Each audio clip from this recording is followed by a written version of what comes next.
Hello friends, welcome to my channel. आखिरकार वो दिन आई गया जब केवीएस पीआरटी के पेपर शुरू होने वाले हैं। कल है 21 तारीख और आप सभी का पेपर है and all the very best from my side.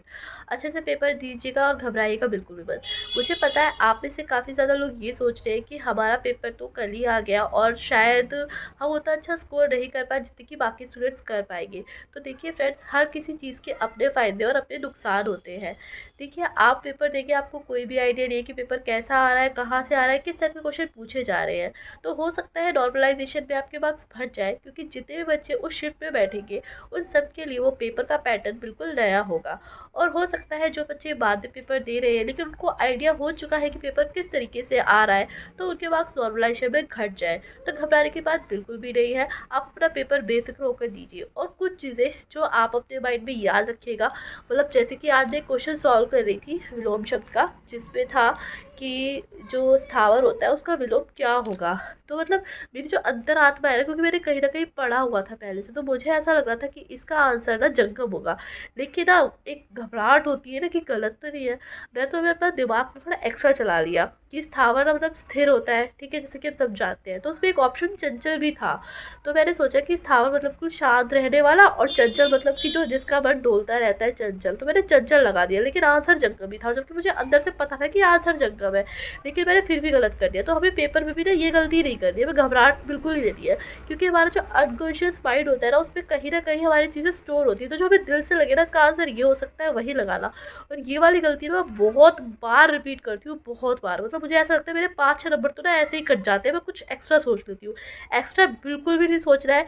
जो आपका दिल कह रहा है वो आंसर लगाना है, क्योंकि हमारा जो अनकॉन्शियस माइंड होता है ना, उसमें कहीं ना कहीं चीज़ें स्टोर होती है। जैसे कि हमने करंट अफेयर पढ़े थे, तो कहीं ना कहीं पे जो नाम पढ़े हुए हैं ना वो हमारे स्ट्राइक करेंगे, लेकिन हम वहाँ पर क्वेश्चन देखेंगे और घबराहट के बारे में कुछ और ही सोचने लगे और कुछ और लगा देंगे। तो ये वाली मिस्टेक आप बिल्कुल भी मत करना। साथ ही साथ पैनिक करने की बिल्कुल भी ज़रूरत नहीं है कि ये हमारा लास्ट अटेम्प्ट है या फिर इस बार नहीं हुआ तो कब होगा। तो मतलब ये चीज़ें ना हमारे जो स्कोर है ना उसको और कम कर देती है।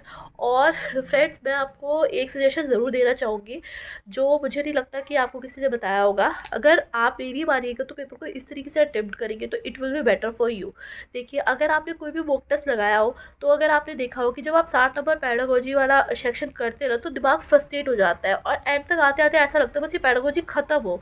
मतलब वो 60 नंबर की पैडागोजी करने के बाद ना ऐसा लगता है कि सर घूमने लगता है। मेरे साथ तो ऐसा होता है, पता नहीं आपके साथ होता है या नहीं होता है। तो मेरी मानिएगा ना, तो पहले 20 नंबर आप पैडागोजी के करिएगा, उसके बाद कोई अलग सेक्शन जिसमें आपका इंटरेस्ट है, मान लीजिए रीजनिंग कंप्यूटर को उठा लिया, वो कर लिया। उसके बाद फिर से दोबारा 20 क्वेश्चन पैडागोजी के कीजिएगा, क्योंकि अगर आप 60 क्वेश्चन पैडागोजी के एक साथ करेंगे ना तो आप फ्रस्ट्रेट हो जाएंगे, और उस फ्रस्ट्रेशन में आप गलत आंसर भी लगा सकते हैं। पैडागोजी के लिए एकदम फ्रेश माइंड चाहिएगा। तो आप ऐसे करिए कि उस सेक्शन को आप डिवाइड कर लीजिए। हो सकता है, तो आपके ऊपर डिपेंड करता है, आप 30 करना चाहते हैं तो एक बार में 30 कर लीजिएगा, बाकी के 30 फिर बाद में।